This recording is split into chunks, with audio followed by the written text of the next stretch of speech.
Hi friends, welcome to this channel. இன்றைக்கான vlog வந்து பார்த்திங்கன்னா, நாமக்கல் ஆஞ்சநேயர் கோயிலுக்காக போயிருந்தோம்.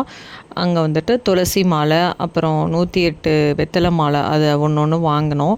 கரெக்டாக நாங்கள் போகும்போது மணி 11 மணிக்கு மேலே. அதனால் கரெக்டாக அபிஷேகம் நடந்துகிட்ருந்துச்சு. அபிஷேகத்தை பார்த்துட்டு சாமி சுற்றி வந்ததுக்கப்புறம் ஆளுக்கு ஒரே ஒரு வடை மட்டும் கொடுத்தாங்க. வாங்கி சாப்பிட்டுட்டு கொஞ்சம் நேரம் அபிஷேகத்தை பார்த்துட்டு அப்புறம் அலங்காரம்லாம் பண்ணிட்டாங்க. சாமி பார்த்துட்டு அப்படியே ஆப்போசிட்லேயே வந்து நரசிம்மர் கோவில் இருந்துச்சு.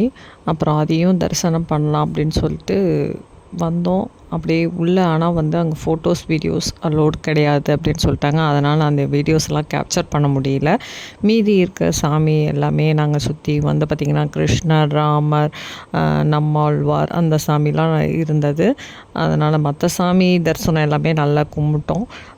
பார்த்திங்கன்னா இந்த தாட்டி வந்து ஆஞ்சநேயரோட தரிசனமும் எங்களுக்கு நல்லா கிடச்சது. அபிஷேகம் பார்த்து அலங்காரம் பார்த்தது. அதே மாதிரி நரசிம்மருடைய தரிசனம் வந்து பார்த்திங்கன்னா அந்த கருவறை உள்ளேயே அலோவ் பண்ணி சாமி நல்ல பாதத்தை பக்கமாக தொட்டு கும்புற அளவுக்கு அந்த மாதிரி தரிசனம் இந்த தாட்டி கிடச்சது. அது ரொம்ப எங்களுக்கு சந்தோஷமாக இருந்தது.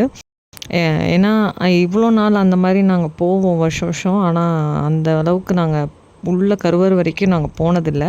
ஆனால் இந்த தாட்டி வந்து சூப்பராக எல்லாமே கிடச்சிது. எல்லாம் கும்பிட்டுட்டு அப்படியே நாங்கள் வெளியில் வந்துட்டோம் பர்ச்சேசிங்லாம் ஒன்றும் வாங்கலை.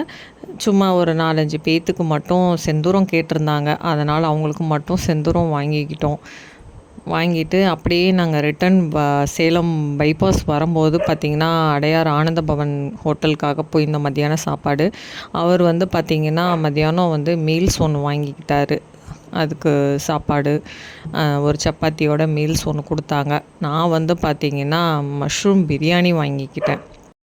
பிரியாணி வந்து பார்த்திங்கன்னா எனக்கு சொல்கிற அளவுக்கு அந்த பிரியாணியோட ஃப்ளேவர் ஒன்று கிடைக்கல.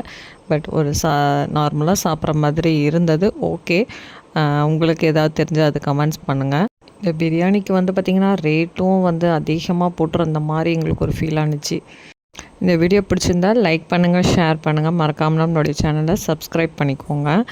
நெக்ஸ்ட் வீடியோவில் பார்க்கலாம் ஃப்ரெண்ட்ஸ். பாய், தேங்க்யூ.